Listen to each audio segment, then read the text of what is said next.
This episode is different. My name is Titus Sawitinde, with your host, Cyrus Road.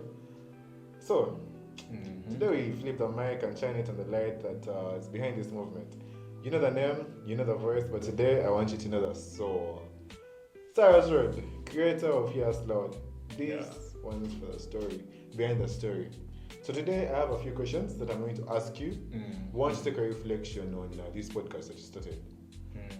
Get to know it more, a few insights, personal experiences. So I organized a few questions right here on the top, and we're going to go through them. Yeah? Yeah. How are you feeling? That's the first thing. How are you feeling? Are you ready for this? Well, I'm feeling a bit eased up, not knowing what's coming. You could deal me with anything, so Anything. yeah, That's on my right. toes. Okay. Yeah. Let's go. Let's start here. When you decided to start the Here's Loud podcast, yeah? Was it a spark or a slow build up? Was there like, just woke up one morning, I'm doing this, I'm going to studio? Oh, it was, Well, honestly, to be honest, I did not get it in one day. Actually, got the idea in, November last year. And it actually hit me. And Hear Us Loud was not the actual name, it was not the initial name of the podcast that I had in mind. It was actually Brothers Keeper. That's what it was called initially. And I'd written down some notes that after weeks and months of postponing, finally I was ready to go out, not knowing what's ahead of me, not knowing what I'm going for, but I'm shooting. Then I spoke to a friend and he actually told me that, nah, you know what, Brothers Keeper's kind of keeping it out, kind of missing something. Yeah. So I'm like, talk to him, what do you mean? He's like, how about Hear Us Loud? So I'm like, explain the name. It made sense. Yeah, it's like, Hear Us Loud, coming from a youth point of view, there's some things that are unsaid, and I feel like this can be a voice for the youth people to the world. So I said, yeah, let's move with this. This is actually hard. We can do this. Okay. So, talking about that, if you're talking about hearing us out loud, hearing us loud, there's a moment you weren't heard. Is there someone you reflect to and this person made you feel heard? And what did they do differently? Well, I think the one person that has made me feel heard and I look up to would be my dad. That he's someone that... Mr. Yes, thank you so much. Confidential, Yeah. identity hidden. That he's someone that I'd always look at, and because he's always told me one thing, that Cyrus, I actually want you to be better than me. I don't want you to be like... when you're reflecting, your father is a great man, that's the first thing. Do you feel like this is the step? This is the movement? Exactly. In a way, I kind of feel like I'm right on, that it's something that he did not do, and being able to do it at this age, a young age, is something that I'm actually grateful for, that you can look back and be like, I actually did that as well, I was still young. And yeah, I think that I believe I'm on the right track. Beautiful. Right on track, we have Cyrus Road. So, Cyrus, I want to ask you a question. Yeah. I feel like this is a heartfelt message, like the whole idea of the podcast. Would you tell me, if this was a love letter to your generation, what would the opening remarks be? Like the opening line, Now you can take the poetry platform, so shock me. Well, I think the very first line of the letter would be, this is only the beginning to you. This is only the beginning. This is just the beginning. Yes, please. Okay. That's a nice one. Do you feel like people see you? Well, I feel like those that are meant to see me will see me. Those that are supposed to see me will see me. This is just the beginning. Exactly. This is just the beginning. So, is there a version of yourself that you keep just hidden behind you? Like, you don't find it easy to digest. Like, you just don't put it out there. Well, the version of me that I think has not actually gotten the stage a lot is the emotional side of me. That, in a way, I learned to, compartmentalize my emotions. And compartmentalize. A man with English, guys. A man with English. That I learned to put it aside. May I tell you, these are the people that I am around with good English, so you can come pick him. Yeah, so that I put my emotions aside, and even when I feel like they want to burst out, that I've locked them up, and you're always going to see the same face in tough times, you're going to see the same face in sad times, and I feel like, okay, yes, it is okay to feel emotion, it's okay to feel angry, because I get angry too, I'm human, I'm not a god or someone that does not feel anything. I feel sad, I feel love, I feel ego, pride, I get all that. Crazy, exactly. right? So yeah, I believe that those are sides of me that I'm not really good enough to people that much. Do you feel like it's more of because of the stereotype that men have on them, that men are supposed to shield themselves, you're not supposed to, there are certain things that our society reflects out as weak as a man. You cannot be this, and are you the firstborn? You look like a firstborn. I'm actually the Exactly. firstborn. So I feel like there's that pressure, that society pressure, that makes you be like this. Do you feel like it has played an impact, and it might play an impact on this podcast? Well, actually, that's a very, very good question. And I believe that growing up as the firstborn has actually kind of played an impact, not only on this podcast, but on my personality too. That I'm always pushed, that I grew up being pushed to take charge, to take responsibility for everything, even though it is not my responsibility, that I will have a chance to actually do something, even though it's not me supposed to do it. That I'll take up a role. You know, when you're reflecting on being a man, that's what men are allegedly supposed to do. You know, a man is supposed to be a protector, someone who shields, someone you're supposed to feel safe with.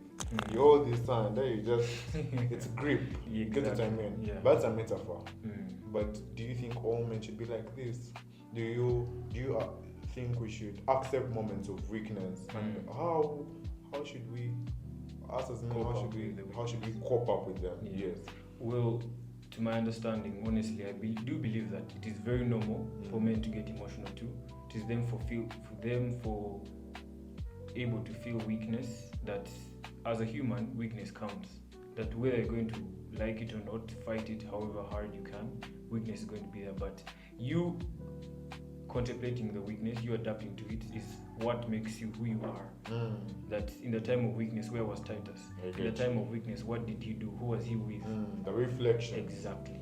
That you have your wife, you have your woman, you have your fiance, whoever it is, that you as the man, you cannot be in the same level of weakness as they are.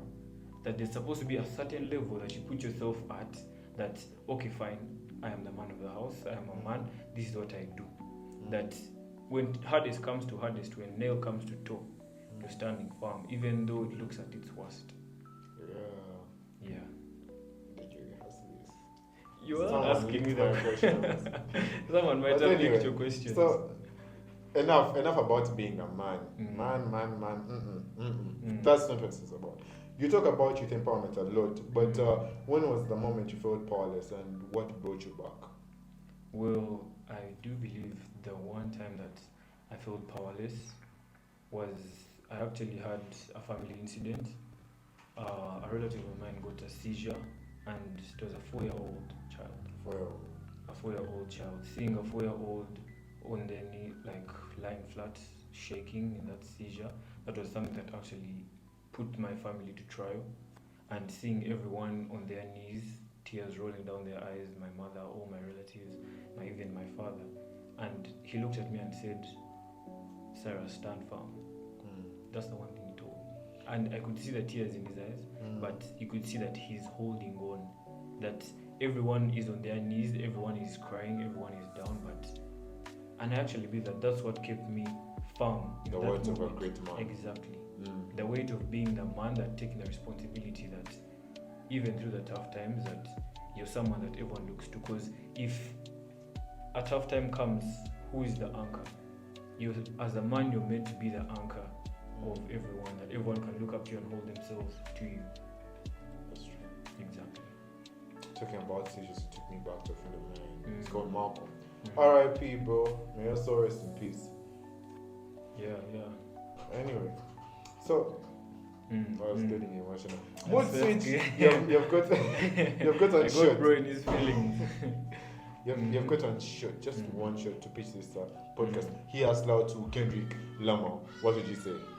Well, if Kendrick had a shot of hearing this, I think the one thing he'd look at is because he got from a background of, let's say, West Coast, Black American, all that, and he would look at it as something great. That as a young person starting, this is not easy. It's not something that everyone's going to like, but you're still doing it. You're doing what you love, and you're starting out now.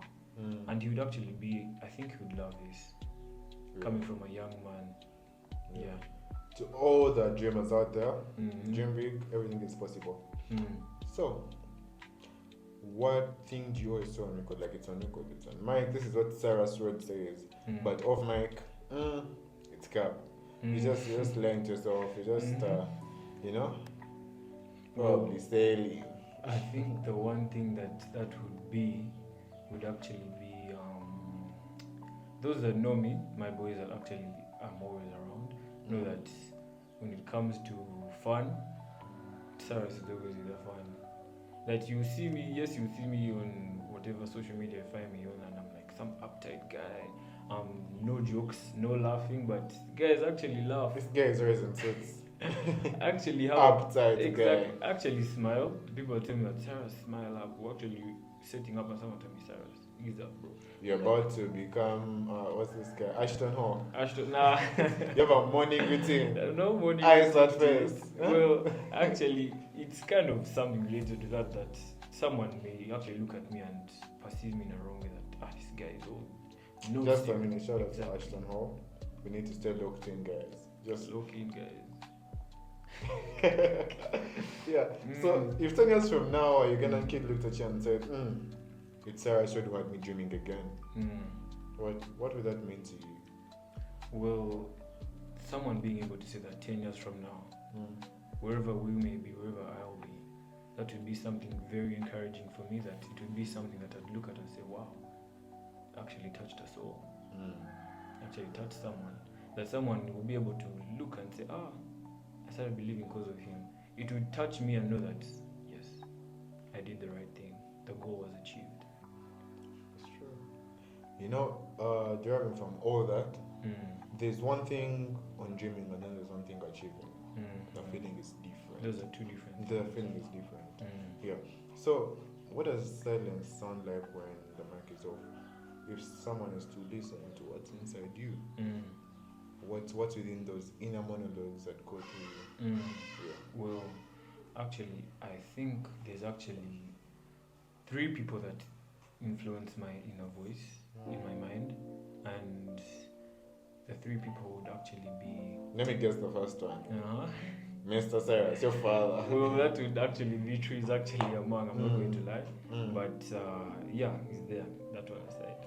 So I think we're left with 2. The second person would actually be, I know it's going to be a huge shock, but it would actually be Andrew Tate. Andrew Tate. So you're a misogynist. Don't look at it that way. Don't look at it that way. I care about him, but I'm just not feminist. But I'm also not misogynist. Exactly. He's not all of him. I still care about you. Not all of him. That the one side that kind of influences me is not his bad talk about women, but his principles that he has. As an uptight guy. As an uptight guy, that he has things that he stands by and can't go against them. That me, that okay, I can look at that. Personally, I call that discipline. Discipline is your ability to wake up. You know you have to brush your teeth, you brush them. You know you have to shower, you shower. You do something even though you don't want to, but you're still gonna do it. Yeah. Exactly. Makes sense. The third one? Well, the third one would actually be... Let me guess. By the way, guys, that one is actually kind of true. To an extent, that was actually kind of true.